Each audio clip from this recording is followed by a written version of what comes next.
성공예감 별책 부록! 지식과 지혜를 얻는 가장 경제적인 방법 성공예감 별책 부록 시간입니다. 안녕하세요. 저는 이대호입니다. 저희가 항상 이제 끝 마무리할 때도 성공예감은 여러분을 응원합니다. 이 멘트를 많이 하고 있는데요. 오늘은 특별히 더 많은 마음을 담아서 응원을 좀 해드리려고 합니다. 오늘 읽어볼 책이 응원하는 마음이라는 책인데요. 이 책을 직접 쓴 작가 이분은 글로벌 기업 메타에서 동북아 마케팅 총괄을 맡고 있는 서은아 상무입니다. 안녕하세요, 상무님. 안녕하세요. 와주셔서 고맙습니다. 네, 감사합니다. 우선은 좀 하시는 일을 좀 소개해드리면 더 좋을 것 같아요. 네. 그러니까 예전 이름으로는 이제 페이스북이고 지금 회사 그렇죠. 이름은 메타인데 여기서 어떤 업무를 맡고 계시는 거예요? 저는 인스타그램이나 페이스북으로 훨씬 더 친숙하게 알고 계실 그 회사인 메타에서 네. 인터내셔널 마케팅의 한국과 일본 시장을 맡고 있습니다. 저희는 인스타그램, 페이스북을 통해 성장하고 계시는 크고 작은 비즈니스들에게 이 메타의 솔루션을 통해서 성장을 계속 하실 수 있도록 도움을 드리는 여러 가지 지식들 전달하기도 하고 그리고 잘 하고 계시는 비즈니스들을 하이라이트해서 다른 분들도 이런 성공들을 이루어 가실 수 있도록 도움을 드리는 그러한 역할들을 합니다. 어떻게 보면 요즘에는 페이스북이나 인스타그램 같은 SNS로 기업이나 제품 또 사람 이렇게 알리는 일들이 또 많아지니까요. 그렇죠. 그게 또 중요하겠네요. 네. 저희가 그 글로벌 빅테크 기업들의 동향을 또 많이 또 전달을 해드리거든요. 네네. 왜냐하면 이들의 움직임이 또 뭐 투자의 방향이라든지 돈의 움직임 또 소비 많이 가르잖아요. 네네. 특히 요즘에 메타에서는 특히 관심 갖는 트렌드나 분야가 어떤 게 있을까요? 아무래도 많이 회자가 되고 있는 토픽인 AI가 그중 하나일 AI. 것 같아요. 네. 그래서 지금 그 분야에 있어가지고 저희는 기존에 한 10여 년 동안 지속된 투자를 해왔었던 것들이 이제는 드디어 이제 눈앞에 현실화가 되었고 그것들로 더 많은 세상들이 더 많은 것들이 이룰 수 있도록 도움을 드리는 데 역할을 하고자 하고 있거든요. 그래서 아무래도 회사 안에서도 회사 밖으로도 AI에 대한 토픽이 가장 큰 화두가 되는 것 같습니다. 얼마 전에 마크 저커버그가 또 엄청난 양의 그 GPU를 사드리겠다 이야기를 하기도 했었고 요 이야기만 해도 한 30분, 1시간은 필요할 테니까 그렇죠. 이거는 다음에 한번 또 기회를 만들어 보겠고요. 네. 우선은 서은아 상무님이 마케팅 전문가시고 네. 지금 메타 이전에 야후나 마이크로소프트 같은 글로벌 빅테크 기업도 많이 또 경험을 하셨어요. 네. 한국 기업에서도 일을 하셨다고 들었거든요. 네. 한국 기업, 외국 기업 비슷한 점이나 가장 큰 차이점 좀 어떤 걸 이야기해 줄 수 있을까요? 일단 뭐 가장 큰 차이점 영어로 일을 해야 된다는 그렇죠. 점이고요. 예. 그리고 회사의 문화나 이런 것들에 있어서 이제 한국 기업과 이제 외국 기업의 어떤 큰 차이점을 얘기하라고 한다면 네. 저는 다양성과 포용성에 대한 태도와 노력들이 큰 차이점인 것 같아요. 그래서 글로벌 회사에 왔을 때 제가 무척 크게 놀랐던 점들은 예. 다양한 뭐 인종이 있기 때문이기도 하고 그리고 다양한 그 정체성을 갖고 있는 부분도 그렇고 다양한 사람들이 다양한 일을 하는 것들에 대해서 얼마나 존중하고 일을 하는지에 대한 태도를 회사가 무척 강조하고 교육하고 그리고 그것들을 실천해 나가는 것들을 칭찬하는지에 대한 부분들이 가장 큰 차이점으로 보였거든요. 아하, 다양성 그리고 네. 그걸 다 존중하는. 네. 우리나라도 좀 변해가고 있어요. 요즘에 뭐 그럼요. 면접할 때 결혼했느냐, 아이 있는 이런 거 좀 안 묻는 이제 문화로 가고 있잖아요. 그렇죠, 그렇죠. 배울 점도 많고요. 네. 근데 이제 글로벌 빅테크 기업에서 그것도 임원을 하신다라고 하면 저 사람 진짜 스펙 짱짱하겠다. 그리고 또 영어는 필수니까 네. 당연히 유학도 다녀왔겠지. 뭐 이렇게들 생각할 수 있거든요. 어떠세요, 네. 상무님 같은 경우는? 저 같은 경우에는 사실은 그렇게 따지자고 하면은 거의 그런 조건들을 전혀 갖추지 않은 사람이라고 할 수 있죠. 그래요? 네, 저는 뭐 초중, 고등학교, 대학교, 뭐 대한민국의 교육 환경 안에서 컸고, 뭐 해외 연수 한번 갔다 온 적이 없고, 해외에서 살았던 어떤 이력은 없으니까요. 네. 근데 이 환경 안에서도 글로벌 회사에서 얼마든지 일을 할 수 있는 역량들을 키우고 일할 수 있다라는 것들을 보여드리는 점에서도 제가 계속 가고 있는 이 경력의 시간들이 의미 있다는 생각이 들어요. 근데 당연히 이제 영어로 일을 하신다고 네. 했는데 어떤 수업이나 우리가 배우는 영어하고 네. 실전 비즈니스를 통하는 그 영어랑은 또 차이가 많이 크잖아요. 그렇죠, 그렇죠. 어떻게 공부를 하셨어요? 저는 실제 처음에 영어 면접을 보라고 했을 때는 자신이 있었어요. 저는 학교 다닐 때 영어 시험은 항상 100점 맞았으니까. 그래서 나는 영어를 잘하는 사람이지라고 생각을 하고 있었는데 네. 실제로 영어 면접을 딱 보러 갔는데 일에 대해서 영어로 설명을 하라고 하는데 제가 네. 거의 뭐 한 문장도 제대로 만들지 못했었어요.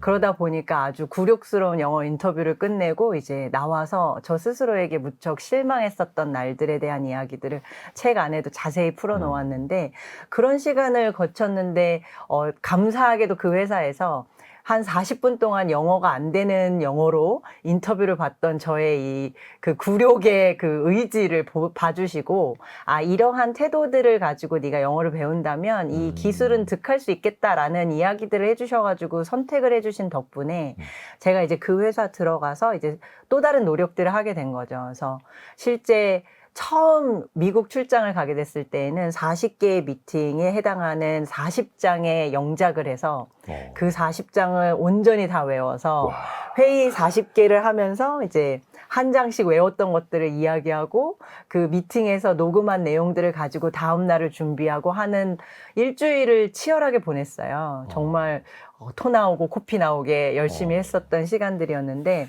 그 시간 끝에 비행기 타고 돌아오는데 든 생각은 사실 영어가 갑자기 잘 된 건 아니지만 일을 할 수 있겠다라는 생각이었고 처음 들어갈 때 영어 진짜 너 못하는구나 하는 말을 듣고 들어갔던 회사에서 7년간이 근무를 하고 나올 때는 저 사람 영어 잘하는 사람이라는 타이틀을 갖고 나올 정도로 무척 많이 이제 애썼던 시간들이 결국에는 그 시간 안에서 제가 일을 하는 것으로 빛을 볼 수 있었던 것 같고요. 지금도 여전히 한 25년째 어학연수 중이라고 생각하면서 공부하고 있습니다. 별 말씀을요. 네. 그러니까 영어라는 기술은 득할 수 있는 거고 다만 더 중요한 건 태도. 네. 근성. 그렇죠. 될 수 있겠네요. 근데 그 이력을 보면요. 처음에 그 광고업 쪽으로 이제 시작을 하셨는데 대형 광고 기획사랑 네. 작은 온라인 광고 대행사에 같이 합격을 했는데 네. 웬만한 사람들은 당연히 이제 대기업 갈 텐데 네. 대기업을 안 가고 작은 온라인 광고 대행사를 가셨다 하더라고요. 네네. 어떤 특별한 이유가 있었나요? 고민을 많이 했던 것 같아요. 네. 이제 큰 회사와 작은 회사라고 하는 것들로만 또 판단을 하기에는 제가 이제 회사를 들어가던 시점이 IMF 터졌을 시점인데 큰 회사에 들어간다고 해서 이 직업의 안정성을 갖지 않는다라는 것들을 눈앞에서 보고 나니까 실제적으로 회사의 경쟁력이 아니라 나 스스로에 대한 경쟁력을 가져야 된다라는 것들이 무척 절박했었던 시기였고요. 예. 그러다 보니까 제가 가진 더 큰 장점이 무엇인지를 고민할 때 동일한 광고여도 온라인 광고는 그 당시에 거의 뭐 아는 사람들이 없었던 시절에 시작을 했었어요. 그러다 보니까 저는 어려서부터 컴퓨터 열심히 배우고 뭐 이렇게 코딩도 하고 이랬었던 사람이다 보니까 광고회사에서 20년 계셨던 팀장님보다 제가 온라인 광고에 대해서는 더 빨리 알 수 있겠다라는 자신감이 좀 있었거든요. 그래서 스스로에 대한 경쟁력을 조금 더 뾰족하게 가져갈 수 있는 선택을 하자라는 게 제가 작은 온라인 광고 대행사를 선택했었던 이유였어요. 근데 여기까지만 보면은 굉장히 뭔가 도전적이고 네. 밝은 미래가 딱 펼쳐졌을 것 같은데 그 회사가 오래 못 갔다면서요? 그럼요. 뭐 지금까지 제가 6번 정도 이직을 했는데 네. 이직한 모든 회사 중에 살아있는 회사는 2회사밖에 없습니다. 그래서 제가 몸담았던 많은 회사들이 이제 뭐 문을 닫거나 아니면 제가 실제로 시작했었던 뭐 스타트업도 실패를 했었던 경험들이 있고요. 그래서 지금 결국에는 뭐 결과적으로 회사가 망했냐 안 망했냐로 따진다면 실패가 훨씬 더 많았었던 시간들이었죠. 그 초창기에 입사하셨던 온라인 광고 회사는 1년 만에 회사가 문을 닫았었고 뭐 임금도 제대로 못 받았었다고. 이제 그 회사 다음에 제가 실제 스타트업으로 만들었었던 회사가 스타트업이. 네, 이제 처음으로 만들었었던 회사인데 뭐 그 당시에는 그걸로 제가 이제 마크 저커버그 같은 이런 사람이 되기를 희망했었죠. 하지만 1년 만에 이제 완벽하게 문을 닫고 나오는 상황까지 경험을 하게 되었죠. 완벽하게 문을 닫고 나왔다. 네. 그 이후에 해외에서도 일을 하려고 또 하셨었다면서요? 네네. 제가 그 회사가 망하고 이렇게 실패를 크게 할 수 있구나라는 거였고 근데 그 당시에는 회사를 처음에 만들 때 지금 아니면 내가 실패를 할 수 있는 가장 적기는 없겠다라는 생각의 도전이었거든요. 그래서 실패해도 좋다라는 네. 생각으로. 실패해도 지금은 잃을 게 별로 없다. 해보자라는 생각으로 시작했었던 도전이어서 사실은 무척 어려웠고 힘든 실패였지만 그래도 괜찮았어요. 그래서 다음 기회를 잡기 위한 노력들을 했는데 그 노력 중에 하나가 이제 해외에서 기회를 찾는 거였거든요. 네. 근데 그 기회를 뭐 짧은 기회였지만 잡아서 너무 기쁜 마음으로 아, 나는 이렇게 다시 다음 바를 갈 수 있구나라고 생각하고 있었는데 그 기회가 있기 바로 전날 이제 제 비행기 타기 바로 전날 9.11 테러가 나온 거예요. 오. 그래서 비행기도 캔슬되고 그리고 함께 갖게 되었었던 그 기회도 날아가게 됐었죠. 취업하자마자 회사도 안 좋아지고 창업하신 회사도 1년 만에 문을 닫으시고 해외에 가서 좀 일 좀 하려고 했더니 9.11 테러 터지고. 네. 근데 사실 그럴 때 사실 사람 마음이 많이 또 상처받고 네. 꺾일 수가 있잖아요. 그렇죠. 그럴 때 어떻게 마음을 다잡으셨어요? 사실은 뭐 그때까지는 학생 때부터 뭐 그 시절까지는 제가 뭐 이렇게까지 깊은 실패를 경험하게 될 거라고는 생각지도 못했고 그리고 이게 비단 저의 개인의 실패뿐만 아니라 이제 전 세계가 또는 저의 나라가 뭐 이런 영향을 받아서 그 영향이 제 개인적인 삶에까지 영향을 미칠 거라고는 상상하지 못했었거든요. 그러다 보니까 뭐 항상 잘 되겠지라는 생각으로 살아왔었는데 실제 잘 안 되고 하는 것들을 거듭 경험하면서 이게 이제 스스로를 지켜내는 힘이 되게 중요하겠다라는 생각들을 많이 한 것 같아요. 근데 실제로는 무척 어두웠고 힘들었던 시간들을 겪으면서 어떻게 하면 내가 나를 잃지 않고 그대로 지켜낼 것인가에 대한 생각을 가장 많이 했고요. 이제 그 과정에서 캐나다를 그 이후에 이제 가게 됐어요. 이제 9.11 이후에 한 2달 뒤에 이제 비행기가 재개돼서 가게 됐는데 이미 뭐 기회는 사라졌고 사놨던 비행기 표 때문에 그냥 가게 된 거였는데 아, 그게 나중에 어떻게 연결을 해주던가요? 비행기 표는 그대로 이제 다시 취소는 안 됐었고. 네, 취소는 안 돼서. 근데 제가 편도행 끊어서 갔거든요. 그랬는데 성공해서 돌아오겠다. 네, 안 돌아오겠다. 안 돌아오겠다. 성공하겠다. 그곳에서 이런 네. 생각이었는데 결국에는 이제 가서 제가 할 수 있는 일도 없고 이제 가지고 있는 다른 자본이 없다 보니까 무엇을 해야 될지 몰라서 헤매는 시간을 그곳에서 한두 달 보냈고요. 이제 다시 돌아와야겠다. 다른 답이 없다라고 하는 이제 막 좌절을 하고 있을 즈음에 그곳에서 어떤 할머니가 이제 동네 할머니께서 너 놀고 있으니까 내 컴퓨터나 고쳐달라라고 얘기를 하셔가지고 네. 아, 그럴까요? 이러고 해서 이제 컴퓨터 한 대를 고쳐드렸던 것이 시작으로 정말 내일에 제가 할 일이 없었다는 것이 다음날 무언가 할 의지가 없다라는 삶이 어떤 삶인지를 이제 그 바닥을 보고 있었는데 할머니 컴퓨터 고쳐주려고 전날 막 뭘 준비하는 제 자신이 너무 기쁜 거예요. 그리고 잘해드리고 났더니 할머니가 야 잘한다 칭찬도 해주시고 그리고는 옆집 할아버지도 소개해주시고 그 다음 할머니 집도 소개해주셔가지고 며칠을 계속 약속을 잡고 해야 할 일들이 생기고 그 일들을 준비하는 시간들을 경험하면서 제가 가진 일의 종류가 무엇이건 간에 일을 한다라는 것들이 내 삶에 얼마나 중요한지를 좀 깨닫게 되었고 아 일을 하면서 나를 지킬 수 있겠다라는 생각을 좀 확신을 갖게 됐었던 것 같아요. 그래서 그러고 나서 한국을 돌아와서 이제 열심히 일을 찾고 시작을 하게 됐었던 것들이 지금까지 오게 됐죠. 어떻게 보면 일이라는 것에서 작은 발견을 하신 거고 네. 본인의 또 성장의 씨앗을 네. 거기에 심으신 거네요. 네. 나의 일과 삶을 성장시키는 힘, 키워드로 하나씩 짚어보겠습니다. 이 이야기부터 드려야 될 텐데 첫 번째는 응원대장 올리브입니다. 네. 응원대장. 근데 이게 서은하 상무님의 별명으로 알고 있거든요.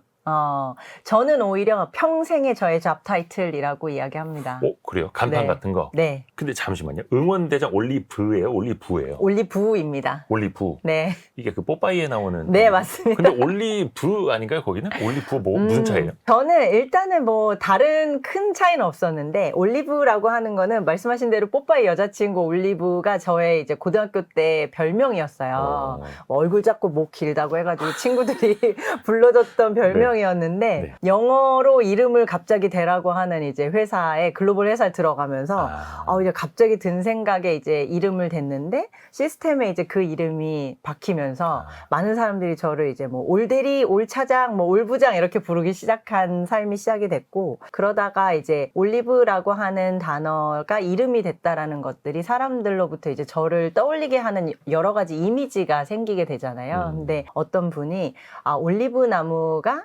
실제적으로는 그 혼자서는 열매를 맺을 수 없는 종류의 자가수분이 불가능한 종류의 나무래요. 그래서 2그루, 3그루가 있어야 비로소 열매를 맺게 되는 그런 나무인데 올리브님은 사람들 사이에서 그런 역할을 하시는 사람인 것 같아서 이름이 너무 잘 맞아요 라고 해서 이제 이 이름이 나한테 정말 잘 맞는 이름이구나가 1번이었고 네. 두 번째는 이제 그래서 올리브 이렇게 부르게 된 것들은 올리브라고 누가 저를 무척 친근하게 이제 저 끝에서부터 저를 올리브라고 부르는데 소리가 길게 뻗어나가게. 네, 그렇게 부르기 시작하니까 훨씬 더 사람들이 저의 이름을 부를 때 다정함을 담아서 부를 수밖에 없게끔 만들더라고요. 그래서 올리브라고 부르라고 했더니 모두가 다 하나같이 너무나도 다정하게 저를 불러주는 것들을 보고 이 다정함을 넣어서 이름을 만들어야겠다라는 생각이었고요. 그래서 한 20여 년 넘게 이 이름을 쓰다 보니까 무척 저의 이름 못지않게 사랑하는 이름이 되었죠. 근데 그 앞에 응원대장. 네. 그러면 평소에도 동료들한테 뭔가 응원을 많이 해주셨다라는 그렇죠. 뜻이겠죠? 저도 아까 이제 인트로에서 이 방송의 끝에 항상 응원합니다라는 네. 이야기를 전하신다고 해서 저 너무 좋았거든요. 그래서 제가 돌이켜 생각해 보니까 제가 하는 일에서도 그렇고 제가 올라간 어떤 무대에서 발표를 끝날 때도 저는 감사합니다 대신에 응원합니다라는 말을 끝으로 했었던 것 같아요. 그리고 저의 동료들과 저의 친구들 그리고 저의 후배들에게 가장 많이 하는 말이 응원합니다라는 말이었기 때문에 이 응원이라고 하는 것들이 제가 해왔던 일을 관통하기도 하고 그리고 제가 가장 살면서 희열을 느끼는 순간들이 누군가를 응원하고 그들이 그 응원을 받아서 나아가는 삶을 살 때 그것들을 지켜보고 지지하면서 행복했기 때문에 나에게 있어서 제 평생의 어떤 업의 본질을 찾는다면 응원이겠구나라는 생각으로 짓게 된 이름이었어요. 아하. 근데 이게 사실 익숙지 않은 분들한테는 네. 서로를 이제 응원한다. 특히 이제 직장 동료 사이에서도 네. 낯간지럽게 왜 그래. 쑥스럽게 그런 걸 어떻게 네. 하나 이럴 수도 있는데 네. 우리 응원대장 올리브 네. 서우나 상무님만의 응원법 이런 게 있을까요? 어떤 게 있을까요?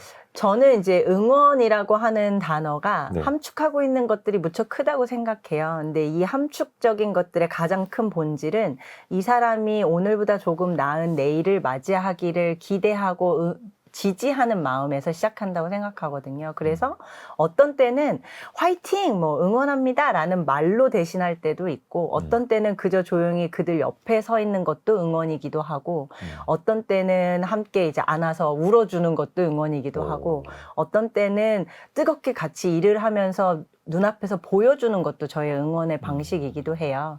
그래서 응원합니다라는 말 자체가 부끄러울 수 있지만 우리가 살면서 보여주는 많은 응원의 형태들은 다양하게 있다라는 것들을 많은 사람들에게 알리고 싶었고요. 대신에 그 마음의 본질이 흐트러지지 않는다면 그 무엇이든 그 사람들을 향한 응원이 될 수 있다라는 이야기들 들려드리고 싶었어요. 거기서 응원하는 방법은 많다는 거죠. 그렇죠. 중요한 건 마음이지. 네. 그냥 책상에다 초콜릿 하나 슬쩍 올려놓고 그럼요. 오다 주웠다. 네, 그럼요. 무심하게. 그럴 수도 있겠네요. 네. 다음 키워드는 리더의 태도입니다. 리더의 태도. 사실 이제 저도 항상 저도 40대가 되면서 많이 고민을 하는 거거든요. 네. 과연 좋은 리더란 무엇일까? 그냥 일 잘하는 모습을 보여주면 될까? 뭐 생활적인 측면, 회사 네. 생활 굉장히 복잡하겠더라고요. 상무님이 생각하시는 리더의 태도는 뭘까요? 저는 리더의 태도에서 가장 먼저 이야기하고 싶은 것은 듣는 리더가 되어야 한다라는 부분이에요.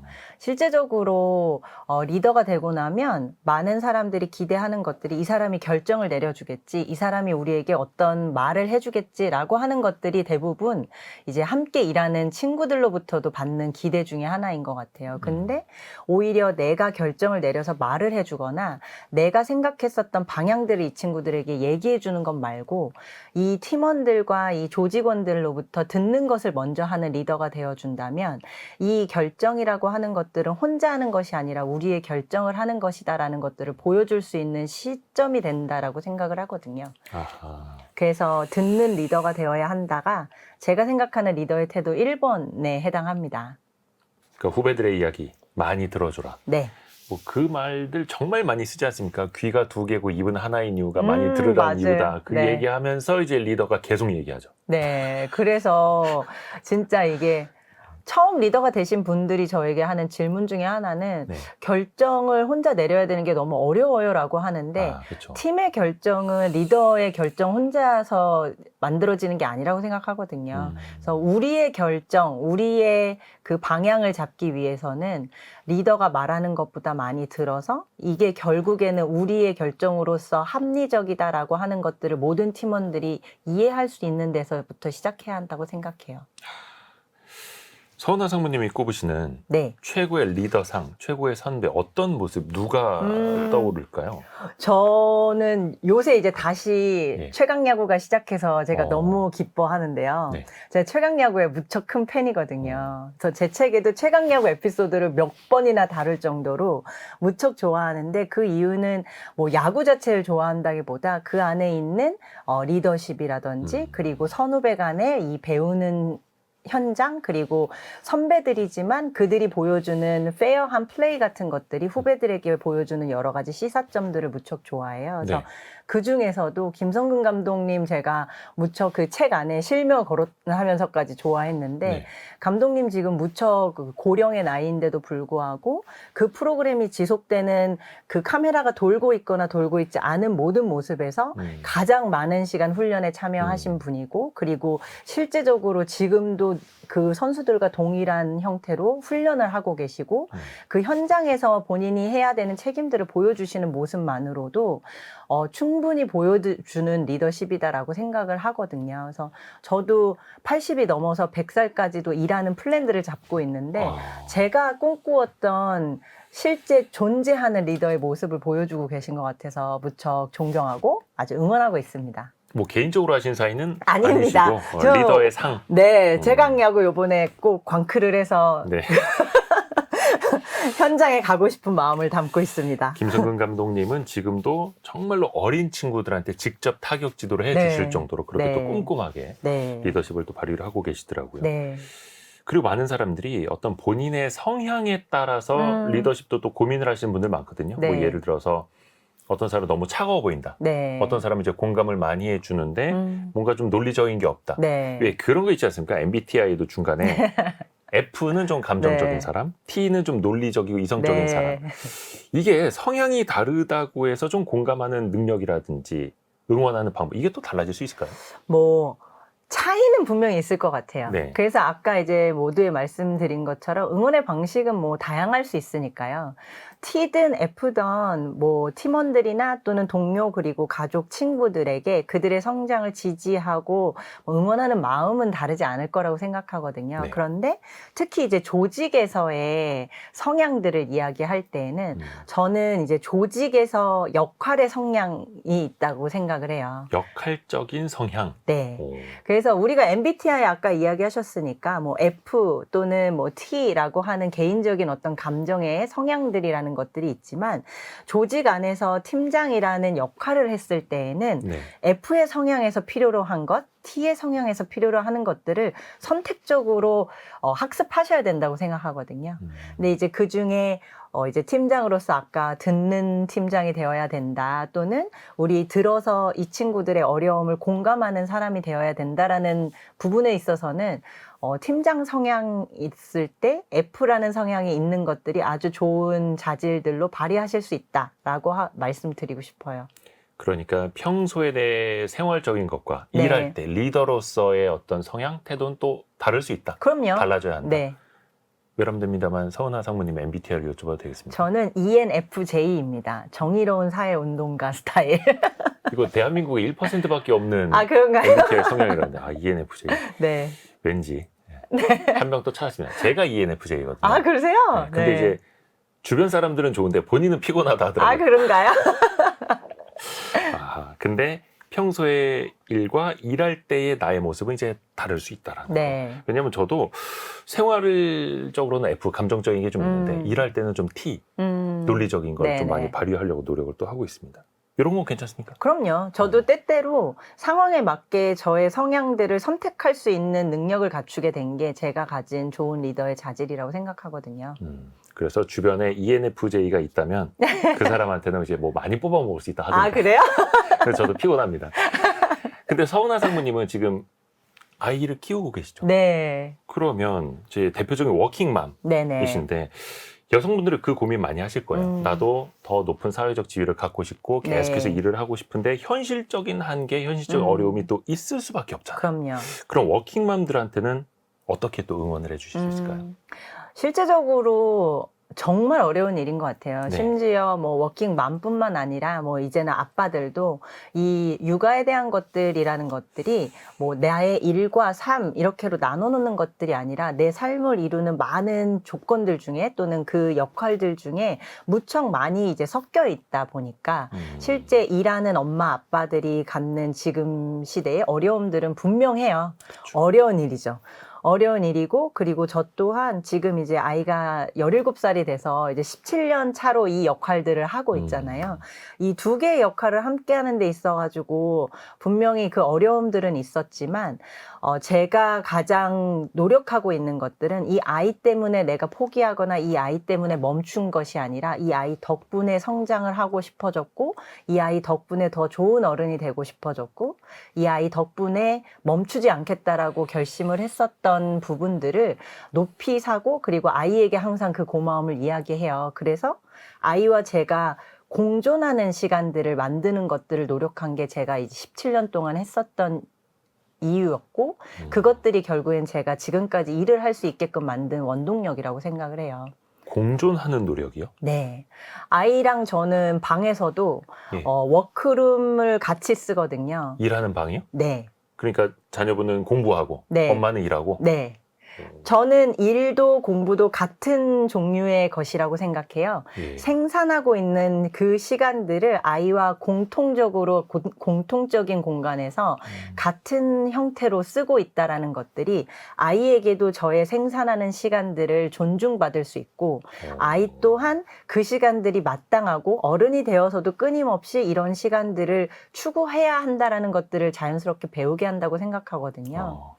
혹시 자녀의 의사도 좀 반영이 된 겁니까? 제가 이제 선택을 하게 했죠. 아이에게 이제 방을 저희 이제 집을 고칠 때 예. 우리가 방이 이렇게 몇 개가 있는데 각자의 방의 역할들을 어떻게 둘까? 뭐 네 방, 내 방 따로 나눌 수도 있고, 우리는 워크룸 또는 베드룸 이렇게 펑션별로 나눌 수 있는데 어떻게 하겠어? 라고 했더니 본인은 함께하는 것들 자연스럽게 선택을 했어요. 그래서 다행히 지금까지도 사춘기 소녀와 함께 같은 종류의 시간들을 같은 공간에서 보내고 있죠.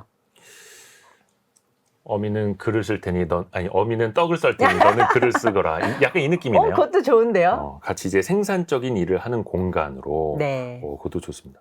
근데 사실 지금이야 이제 학생도 자녀분도 고등학생이 되어 있을 네. 거고 사춘기도 어느 정도 좀 지났을 네. 거고 사회적 지위도 이제 임원 정도가 되셨을 텐데 네. 한창 바쁘게 일을 하셨을 때 네. 그리고 약간 이제 누구의 지시를 따라야만 했을 때 네. 또 아이가 막 사춘기에 접어들 때나 손이 많이 가야 됐을 때 그때는 정말 힘들지 않으셨나요? 아유, 지금도 쉽지는 않아요. 예. 항상 어렵죠. 그리고 역할이 2개, 3개가 늘어난 것들은 물리적으로 당연히 힘든 게 마땅한 것 같아요. 네.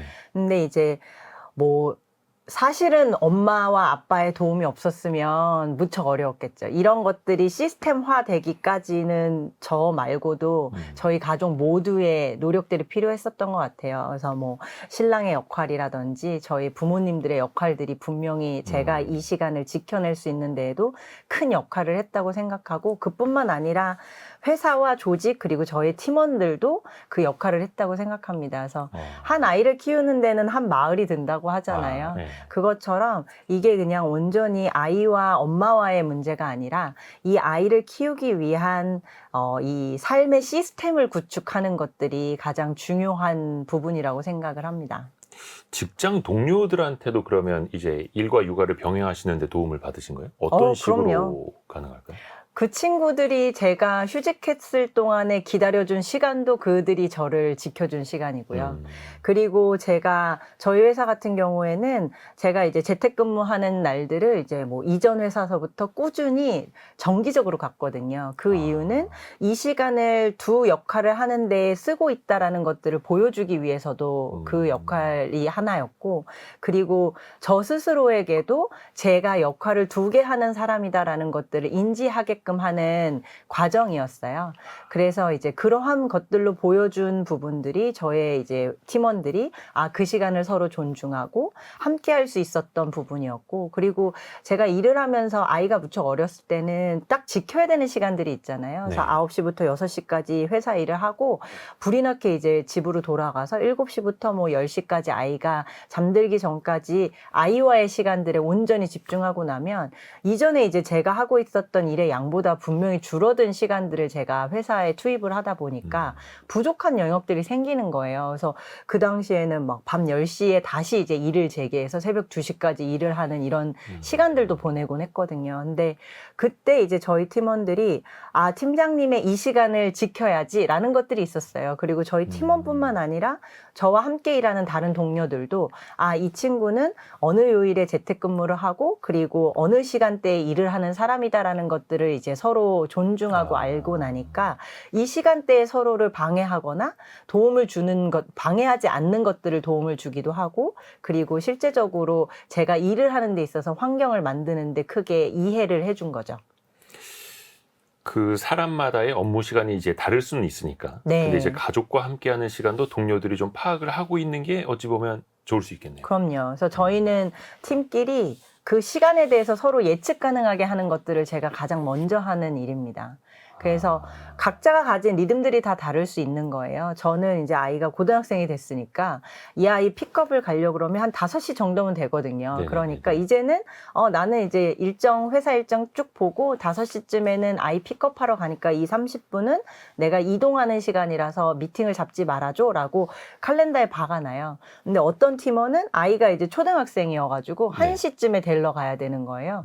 그러면 이 친구가 그 시간을 확보하기 위해 다른 시간들을 조정하는 것들에 저희가 모두 동의하거든요. 그래서 서로가 나의 시간이 언제입니다 라고 하는 것들을 예측 가능하게끔 만드는 것들이 이 조직 안에서 서로의 시간들을 존중하며 도와줄 수 있는 길이었던 것 같아요. 팀원들의 시간을 이제 예측할 수 있어야 된다. 네. 이거 되게 좋은 말씀이네요. 사실 이제 사장님이나 부장님이 어디 있고 뭐 하시는지 다들 그것만 신경을 쓰는데 네. 이게 동료들의 시간은 사실 신경 쓰기에도 쉽지 않잖아요. 네네. 이것도 이제 같이 공유해 보면 좋을 것 같습니다. 네. 근데 앞부분에 이제 본인의 서은아 상무님의 실패 이야기도 좀 해주셨고 워킹맘으로서 좀 힘들었던 이야기도 해주셨는데 네. 지금도 마찬가지로 서은아 상무님도 누군가에게 응원을 받고 싶다라는 생각을 하실 수 있거든요. 그렇지 않나요? 그럼요. 제가 응원대장을 자처하고 나서 예. 진짜 더 많은 분들에게 응원을 해드리려고 여러 가지 노력들을 하거든요. 그 타이틀에 부끄럽지 않도록. 그런데 제가 느낀 건 하면 할수록 더 많은 응원을 제가 되돌려 받고 있다라는 것. 그리고 이 과정까지 오기까지 제가 받았던 응원들에 대한 것들이 때때로 무척 많이 떠올라요. 그래서 뭐 그 중에 하나는 아까 이제 말씀하신 뭐 워킹맘이었을 때 저도 이제 초반에 하루에도 수백 번씩 그만둬야 되나 말아야 되나 이런 생각들을 했었던 시기가 있거든요. 근데 제가 그만두겠다라고 말씀을 드렸을 때 저희 팀장님이 기다리겠다라고 해주셨고, 제가 그 휴직을 하고 그 시간들에 제 삶의 시스템들을 만드는 시간들을 기다려 주셨기 때문에 그 뜨거웠던 응원이 저를 지금까지 오게 했었던 부분이었고, 그리고 또 뭐 제가 몇 년 전에 아빠가 돌아가셨을 때 저희 팀원들에게 제가 부재한 시간들이 꽤나 길었거든요. 근데 그 부재한 시간 동안에도 이 팀들이 문제 없이 돌아갈 수 있게 해주었던 것들은 저희 팀원들이 저희를 기다려줬기 때문이에요. 그래서 이렇게 저는 응원대장이라고 제 타이틀 가지고 있지만 저의 이 많은 삶에서의 시간들은 더 많은 분들의 응원으로부터 근간이 되었고, 그리고 그 응원을 바탕으로 제가 지금도 나아가고 있기 때문에 저 또한 그런 응원들을 누군가에게 주고 싶은 마음인 거죠. 기다린다는 것 자체, 네. 기다릴게요, 기다리마라고 이야기한 것 자체가 응원이 될 수 있다. 네. 그러니까 사직하려던 순간이 휴직으로 바뀌었고 네. 또 동료들도 그걸 기다려주고 어떻게 보면 이제 일을 나눠서 또 해주었던 거고요. 맞아요. 그래서 사실 MBTI 그 ENFJ인 분들이 인복이 많더라고요. 근데 이게 사실 본인이 다 뿌린 거예요. 아, 네. 그렇죠. 본인이 다 뿌린 씨앗입니다. 그게. 다음 키워드 하나 들어볼까요? 따뜻한 어른입니다. 네. 따뜻한 어른. 네. 글쎄요, 이건 어떤 의미일까요? 따뜻한 어른. 이 따뜻한 어른이라는 단어는 저의 궁극의 꿈입니다. 제가 궁극의 꿈. 네, 제가 생을 마감하는 날에 이루게 될 꿈의 단어라고 생각해요. 이건 너무 ENFJ 같습니다. 그죠? 네. 근데 저는 이제 아이가 태어나고 나서가 저는 제가 어른으로서 성장하는 데 있어서 큰 계기였다고 생각을 하거든요. 근데 아이가 어려서 뭐 키 재고 하는 것들 많이 하잖아요.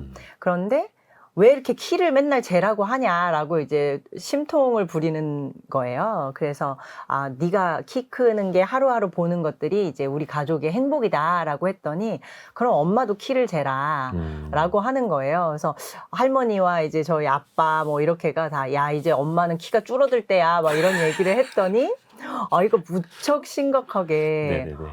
내가 키 크면 가족들은 행복하다면 엄마가 키가 줄어들면 슬픈 거냐 이렇게 물어보는 거예요.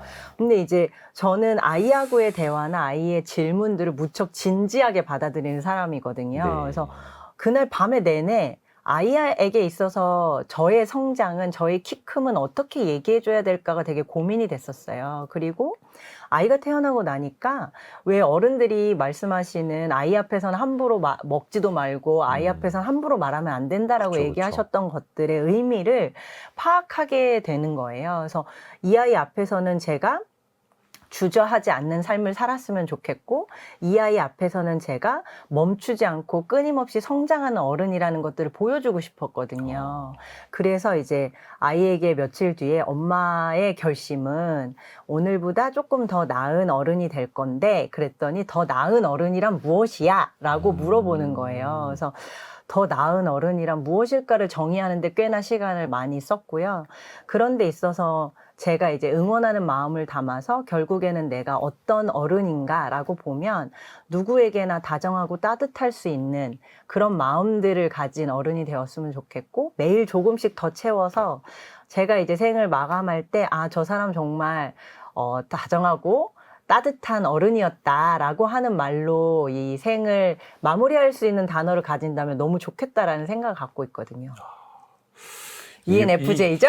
이 부분에서 이제 F가 아니라 T이신 분들은 뭔 소리 하는 거야? 이렇게 아마 공감 못 하실 분들 계실 거예요. 그러니까 저는 그 MBTI라는 거 알기 직전에도, 그러니까 전에도 네. 어릴 적에 제 평생의 꿈이 그거였습니다. 웃으면서 죽는 거. 그러니까 왜냐면 태어날 때 내가 울면서 태어나고 그 모습을 보면서 주변 사람들이 웃으면서 나를 반겨줬잖아요. 근데 네. 반대로는 내가 죽을 때 많은 사람들이 나를 위해 울어주고 나는 그 모습을 보면서 웃으면서 죽는 거. 네. 그게 가장 행복한 삶을 살았다는 증거 아닐까. 저 오늘 라는 노트에 생각을. 적어야 할 문장이네요. 저 역시 ENFJ라고 들었습니다. 근데 이제 주변 사람들을 응원하는 것도 좋고 네. 누군가에게 응원을 받는 것도 좋고 다 네. 좋은데 사실 본인의 자아가 튼튼하려면 네. 본인 자신이 몸과 마음 모두 건강하려면 나 스스로도 나를 좀 응원할 줄 알아야 되잖아요. 그럼요. 어떨까요, 이거는? 저는 무척 많이 노력하는 부분 중에 하나가 그거예요. 그래서 네. 이제 20대 때 많은 실패들을 경험하면서 제가 이렇게 계속한 실패들을 겪음에도 불구하고 다시 설 수 있으려면 내가 존재해야 된다라고 생각했어요. 근데 그 누구도 제 옆에서 저를 응원하지 않더라도 내가 나로서 존재하고 내가 멈추지 않고 내가 살아내려면 누군가에게 손을 내밀고 누군가의 응원이 필요하다면 가장 가까운 곳에 누가 있는가라고 봤을 때 저 스스로였어요. 나 자신. 네, 그래서 스스로에게 할 수 있다라고 하고 괜찮다고 하고 잘하고 있다라고 말하는 말하는 것들을 끊임없이 노력했거든요. 그래서 지금도 제가 인스타그램에 매주 위클리 일기를 써요. 그래서 올리브 위클리라고 하는 이제 해시태그로 저의 일주일간의 생각들이나 이런 것들을 이제 적는 일기들을 가볍게 올리는데 그 일기들 맨 끝에는 항상 이번 주도 잘 살았다 올리브, 굿잡, 그레이잡 올리브 이런 것들을 스스로에게 많이 칭찬하거든요. 그래서 그렇게 해서 저는 그 어느 누구도 저를 응원하지 않을 때에도 스스로에게는 응원할 수 있는 그런 힘들을 길러내는 것들에 노력을 하고 있습니다.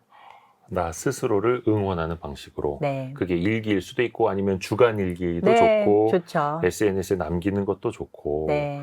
그러니까 진짜 자기 관리 잘 하시는 분들은 그 말씀 하시더라고요. 항상 아침에 일어나서 네. 오늘도 좋은 하루가 될 거야.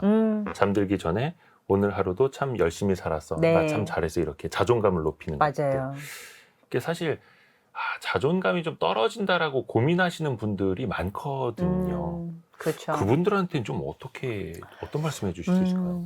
주변에서 그런 것들을 도와주실 수 있다면 더욱 좋죠. 왜냐하면 말씀하신 대로 오늘도 좋은 하루가 되자 또는 네. 오늘 하루도 애썼다라고 하는 얘기들을 누군가한테서 가까이에서 들을 수 있다면 분명히 그 마음들을 더 쌓아내셔가지고 자존감을 올리실 수 있을 거예요. 그래서 네. 저는 한참 혼자 일할 때 저희 팀들이 이제 글로벌 회사들은 팀들이 무척 작아요. 그래서 제가 마이크로소프트 있을 때는 제가 원맨 팀이었거든요. 그래서 혼자 일을 할 때 저희 인턴 친구가 네. 밤마다 제가 이제 밤에 집에 가서 이제 혼자 일을 하고 이제 이걸로 오늘 하루를 끝내자 하고 랩탑 뚜껑을 닫고 이제 자려고 할 때면 그 시간이 언제건 간에 저한테 문자 메시지로 부장님 오늘도 수고하셨습니다. 이렇게 새벽에 문자를 보내는 거예요. 그래서 처음에는 얘가 이 친구 왜 저러지?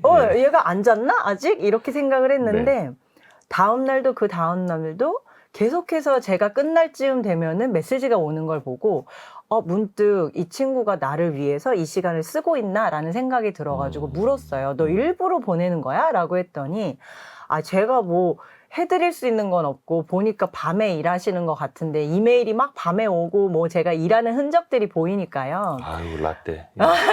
그러니까 이 친구가 그래서 그러면은 내가 할 수 있는 일은 그냥 기다려 드렸다가 수고하셨다고 인사나 해야겠다라고 마음을 먹었대요. 근데 그 친구가 애쓰셨습니다, 수고하셨습니다 인사해주는 그 메시지를 듣는데 제가 이제 혼자 마무리했어야 될 그 밤에 누군가에게 응원을 받고 누군가에게 인정을 받은 하루가 된 것 같은 기분이 드는 거예요. 그래서 그때 이후로는 제가 정말 주변에 많은 사람들에게 밤에 오히려 댓글도 되게 많이 달고요. 뭐 인스타그램으로 제가 좋아하는 작은 브랜드들이 있으면 아이고 오늘도 애쓰셨습니다. 수고하셨습니다. 그 말을 듣지 못할 분들에게 이야기를 전하거든요. 근데 이제 그런 사람들을 가까이 두시면 자존감을 올리는 데 도움이 되실 거라고 생각하고 혹은 그런 사람들이 내 곁에 가까이 있지 않다라고 하면 그 얘기를 나에게 하는 거죠. 목소리 내어 말하기가 부끄러우면 글씨로 써서라도 내 눈으로 확인하는 거예요. 나는 오늘도 수고했고 애썼다. 잘했다. 괜찮다라고 하는 말들을 버릇처럼 많이 반복해 보시면 그 마음들을 쌓아가시는 데 도움이 될 거라고 생각합니다. 누군가에게 내가 시간을 내서 그 사람을 응원할 수도 있는 거고 반대로 나에게 누군가의 그 답장이나 댓글 하나하나 자체가 나를 위해서 또 시간을 내준 걸 수도 있겠고. 그럼요. 감사한 일이죠. 네. 요건 예정에 없던 질문인데 좀 예의가 아닐 수도 있을 것 같은데 근데 이제 SNS 회사에 다니시니까 이거 정말 꼭 한번 여쭤보고 싶어요. 왜냐면 이제 자존감에 대해서 앞부분에 저희가 이야기를 했잖아요. 근데 타인의 삶을 SNS로 많이 보고 특히 거기에다 화려한 거 위주로 많이 올리고 자기 자랑할 거 위주로 올리다 보니까 SNS를 많이 보면서 더 불행해진다고들 지적을 많이 하잖아요. 여기에는 좀 우리가 어떻게 대처를 하면 좋을까요? 근데 사실 그거는 각자의 마음가짐에서 되게 다른 것 같아요. 실제적으로 그 어떤 동경하는 마음을 갖는다라는 것들은 비단 나쁜 의미만은 아니라고 생각하거든요. 제가 되게 근래에 읽었었던 좋은 책 중에 하나가 습관의 힘이라는 책이었는데 어떤 좋은 습관을 들이기 위해서는 동력들이 여러 가지가 필요하고 그 동력 중에 하나는 어떤 사람은 나의 친구가 그런 걸 열심히 하고 있으면 그 친구 덕분에 할 수 있는 힘을 갖기도 하고 어떤 사람은 목표를 세우면 그 목표에 다다르기 위해 노력하면서 그 습관을 갖기도 한대요. 그런데 그 중에 하나의 방법으로 동경하는 힘을 쓰는 거예요. 누군가의 삶이 동경하고 싶고 저 사람처럼 되고 싶다라는 힘 또한 스스로에게 좋은 습관을 들이고 좋은 힘들을 발휘할 수 있게끔 하는 영향력을 갖고 있다고 하거든요. 그래서 이 플랫폼 안에서 보여지는 컨텐츠는 반드시 어떤 한 사람의 어떤 한 면이 될 수 있을 거예요. 근데 그 한 면이 비단 이 사람 전체가 아니더라도 내가 얻고 싶은 한 면이다라는 것들을 인지하시면 그 면을 위해서라도 나의 시간들을 노력하시는 것들로 이 긍정적인 효과를 가져가시면 좋을 것 같아요. 그래서 비단 저 사람은 저런데 나는 이래라는 마음이 아니라 저런 것들을 동경한다면 나는 무엇을 할까라는 마음으로 전환해내시는 힘이죠. 아하. 그러니까 똑같은 걸 보고서라도 네. 그냥 비교하고 질투하면 불행의 길로 가는 거지만 네. 저걸 나의 하나의 목표로 삼는다면 그렇죠. 나에게는 동력이 될 수 있다. 그렇죠. 새로운 관점입니다. 네. 왜냐면 우리가 다 이제 남의 네. 삶을 보면은 비교하고 나는 왜 이러지? 내 자존감을 또 잃기 마련인데 네. 그게 아니라 내 자존감을 더 세우고 나의 동력으로 삼아라. 네. 좋은 말씀입니다. 그리고 그 우리가 누군가를 이제 응원한다라고 하면 이제 네. 흔히들 뭐 힘내라는 말 많이 하고 네. 쓰러져 있는 친구에게 실패한 사람에게 뭐 잘할 수 있어. 사실 이게 말은 쉽기도 한데 네. 어떤 응원의 마음을 어떻게 담아서 어떻게 잘 전달하느냐도 되게 고민이 되더라고요. 네. 그냥 화이팅, 힘내라 네. 이런 걸로 또 표현이 잘 안 되기도 하고요. 저는 일단은 그 사람들의 마음이 어디로 가고 있는지를 알아차리는 게 1번인 것 같아요. 예를 들어서 이제 어떤 친구가 뭐 이직을 하고 싶은 마음으로 저에게 이제 저는 요새 이런 어려운 마음들이 있고 저는 이런 성장을 하고 싶고 이런 이야기들을 장황하게 보이면서 저 응원이 필요합니다라고 왔을 때 어떤 사람은요. 이 사람의 마음을 곰곰이 들여다보고 하고 있는 이야기를 듣다 보면 얘는 여기에 머물고 싶은 마음들이 훨씬 크구나. 근데 누군가가 잡아줬으면 좋겠구나 라는 것들이 드러나는 것들이 있어요. 그러면 나는 네가 여기에 있어도 괜찮을 것 같은데 라고 이야기해 주고요. 또 어떤 친구는 여기에 현실적으로 생각했을 때 이제 나아가는 이직을 하는 것보다 여기 있는 그 지금 갖고 있는 혜택들이 훨씬 커서 주저하고 있지만 마음은 이미 옮겨가는데 이제 이만큼 기울어져 있는 친구가 보여요. 그러면 그 친구에게는 적어도 등을 조금 더 밀어주는 응원을 하는 거죠. 그래서 아니 왜 이직을 해서도 네가 그런 기회들을 충분히 얻을 수 있을 거라고 생각해 라고 하는 것들로 응원을 해주거든요. 그래서 같은 토픽이지만 응원하는 방식이 다른 거는 이 사람들의 마음이 어디에 기울어 있는지를 먼저 파악을 하고 그것들에 조금 힘을 가해주는 것뿐이지 않나라는 생각을 하고 있어요. 그래서 응원을 하시려고 했을 때 어렵다라면 이 사람의 마음이 어디에 기울어져 있나를 가만히 들여다보시고 그것들을 느껴보시는 것들이 먼저이고 그 방향으로 조금 이렇게 어깨를 툭 쳐주시는 것만으로도 충분한 응원이 될 거라고 생각합니다. 마음을 알아차린다는 것. 네. 그 사람의 마음의 방향이 어디로 가고 있는지부터. 어떻게 보면 이제 진단부터 제대로 해야 처방을 할 수 있는 맞아요. 이런 느낌이기도 하네요. 네. 근데 이제 어떤 사람들은 이미 또 상처가 있는 사람들 아니면 네. 나와 뭐 관계가 밀접하지 않아서 그럴 수도 있겠습니다만 응원이나 조언을 받을 마음이 아직 안 되어 있는 사람들도 있잖아요. 좀 그럼요. 마음이 닫혀 있는 사람들. 네네. 한때까지 만약에 뭐 이렇게 응원하려 접근을 했다가 네. 마음의 상처를 또 받을 수도 있거든요. 네. 응원하는 사람이. 네. 이럴 때는 어떻게 하는 게 좋을까요? 뭐 없지 않아요. 예. 저도 뭐 그런 경험들이 있고 그리고 이제 그런 때는 저도 상처를 받게 되죠. 제가 기꺼이 이제 마음을 애써 주었는데 그 마음이 거부당하는 것 같고 이게 마상 받습니다. 그럼요. 마상. 그래서 거절당하는 것 같아서 마음이 아플 때가 있지만 사실은 그걸 저는 다시 돌려 생각해 보면 이 친구가 그런 마음을 받아들일 힘이 없다라는 거는 이런 응원들을 받아본 기회가 없기 때문이라는 생각이 들어요. 그래서 어쩌면 내가 지금은 상처받았지만 이 친구가 이번 한 번, 그리고 또 누군가로부터 또 한 번, 자꾸 이런 기회들에 노출이 되다 보면 그 마음들이 응원을 받을 마음으로 바뀔 수 있다라고 생각하고 그것에 내가 작게 기여했다라는 것만으로도 충분하다라고 생각해도 좋을 것 같아요. 사실 도움도 받아봐야 도움을 줄 수 있는 사람이 그럼요. 되는 것처럼 네. 응원도 받아봐야 또 네. 응원을 할 수 있는 사람이 된다는 그쵸. 거죠. 응원하는 마음이라는 책을 관통하는 핵심 구절 서은아 상무님께서 직접 읽어주시면 됩니다. 어느 시점에 어떤 선택을 하든 우리 모두에게는 커다란 용기가 필요하다. 그 어떤 용기든 종류와 크기에 상관없이 내가 한 선택들이 마땅했음을, 내가 스스로에게 쥐어준 그 뜨거운 선택을 그저 믿고 다음 발을 내딛는 것, 우리의 모든 순간을 응원하는 마음이다. 직접 쓰신 책에 네. 직접 쓰신 문구 중에서 이 부분을 특히 골라주셨어요. 네. 어떤 이유에서인가요? 저는 실제적으로 뭐 삶을 살다 보니까 예. 제가 한 선택들이 최고의 결과를 가져올 때도 있고 그렇지 못한 결과를 가져올 때도 있었어요. 하지만 제가 했었던 그 선택을 한 순간에 나를 믿는다는 것이 제가 앞으로 나아가면서 해야 될 많은 선택들을 하는 데 있어서 큰 응원이 된다라는 것들을 느꼈습니다. 그래서 실제 지금 내가 한 선택 때문에 내가 지금 망했어 라고 하는 어려운 마음을 갖고 계신다고 하더라도 이 결과 때문에 내가 했었던 그 선택을 했었던 순간에 나를 못나게 생각하거나 또는 그것들을 탓하지 않으셨으면 좋겠어요. 그래서 어떤 선택을 하던 우리에게 필요했었던 그 용기가 가득했던 순간에 대해서 잘했다, 괜찮다, 무척 좋은 선택이었다라고 하는 마음들을 가지시면서 나아가시면 앞으로 하실 많은 선택들에 있어서 응원을 받으실 거라고 생각하거든요. 그래서 실패가 됐든 어려움이 됐던 불안정한 상태여도 응원을 하는 그런 마음들을 전해드리고 싶었던 구절입니다. 후회가 될지언정 네. 그때 그 선택을 한 것도 나고 그럼요. 앞으로 또 많은 선택을 해야 할 것도 역시 나다. 네. 혹시 지금 이 순간 혹은 요즘에 네. 가장 응원하고 싶은 사람은 네. 누가 있을까요? 마지막으로. 뭐 너무 많이 떠오르는데요. 예. 뭐 그중에도 뭐 only one 얼티밋하게 궁극적으로 제가 제일 먼저 맨 앞에 떠오르는 사람은 저희 딸인 것 같아요.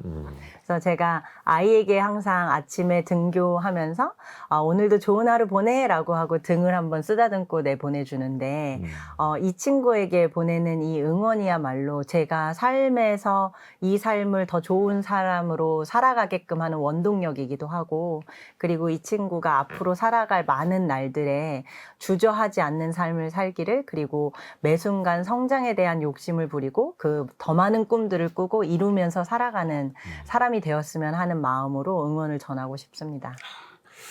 가족, 따님을 떠올리셨고요. 네. 사실 그게 누구여도 상관없습니다. 직장 동료, 부모님, 뭐 아니면 자녀, 아니면 네. 부부, 이성 친구, 동성 친구 다 좋습니다. 네. 그냥 오늘도 누군가를 한번 응원하는 마음 가져보는 거, 그거 네. 한번 실천을 해보시는 게 더 의미가 있을 것 같습니다. 네. 오늘 저희 성공예감 별책부록은 메타의 서은아 상무와 함께 응원하는 마음이라는 책을 읽어봤습니다. 고맙습니다. 네, 감사합니다. 감사합니다. 네. 별의별 이야기를 책을 통해서 나누는 별책부록 여기서 마무리하고요. 다시 월요일 아침 9시 5분에 찾아뵙겠습니다. 성공예감은 오늘도 여러분을 응원합니다.